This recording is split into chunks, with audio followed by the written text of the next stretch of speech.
বলছি কেমন আছো বন্ধুরা? ভালোই আছো আশা করি। আমি কড়াইয়ের মধ্যে তেল দিয়ে দিয়েছি। এখন আমি এখানে আলু সিদ্ধর জন্য পেঁয়াজ অল্প ভাজবো আর একটা শুকনো লঙ্কা ভাজবো। পেঁয়াজ আর শুকনো লঙ্কা ভেজে আলু দিয়ে ডিম দিয়ে মাখবো। আর এখানে হলো ডাল সিদ্ধ, বয়েল যেটাকে বলে, ডাল বয়েল করে রেখেছি। এটার মধ্যে কাঁচা পেঁয়াজ কাঁচা তেল দিয়েছি। প্রেশারে ভাত বানিয়ে নেব, যেহেতু জানো সকালে চিকেন কষা আর লতি হয়েছিল, তো এখন বেশি কিছু আর হেভি বানাবো না।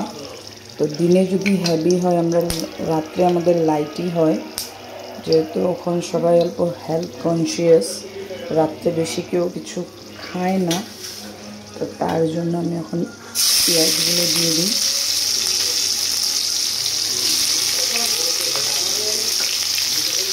পেঁয়াজগুলো অল্প লাল লাল করে ভেজে নেব, না হলে আমার মিস্টার হাজব্যান্ড অমরদীপ বোস এসে বলবে এগুলো কী করেছো, পেঁয়াজগুলো কি ভাজতে পারোনি?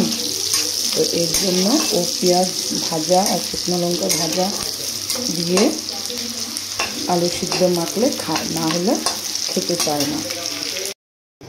শুকনো মরিচগুলোকে ভেজে নিলাম।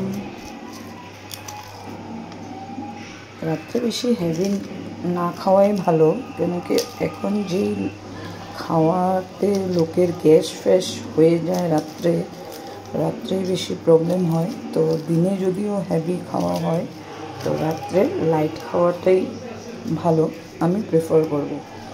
আর সন্ধ্যার পরে যারা হেলথ কনসিয়াস, অল্প হেলথের যারা খুব যত্ন নেয়, তারা তো বেশিরভাগ রাত্রে 6টার পর হয়তো কিছু খায় না, লাইট কিছু হয়তো পরে সন্ধ্যার পর রাত্রে দুধ জুস খুবই লাইট।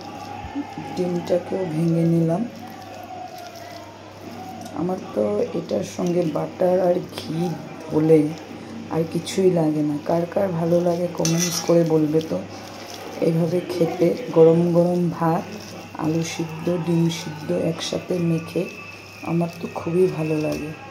তো সবাই কমেন্ট করো তোমরা রাতে কি খাচ্ছ, কি দিয়ে খাচ্ছ, লাইট খাও না হেভি খাও, একটু কমেন্ট করে জানিও বন্ধুরা। Bye bye and stay tuned with Krishna's world. আজকে কোনো ভিডিও দিতে আর মর্নিংয়ে পারলাম না, কেন কি আর্লি মর্নিং আমার সঙ্গে একটা ইনসিডেন্ট হয়ে গেছে, একটা অ্যাক্সিডেন্টলি আমার একটা ছোট্ট হয়েছে, এর জন্য।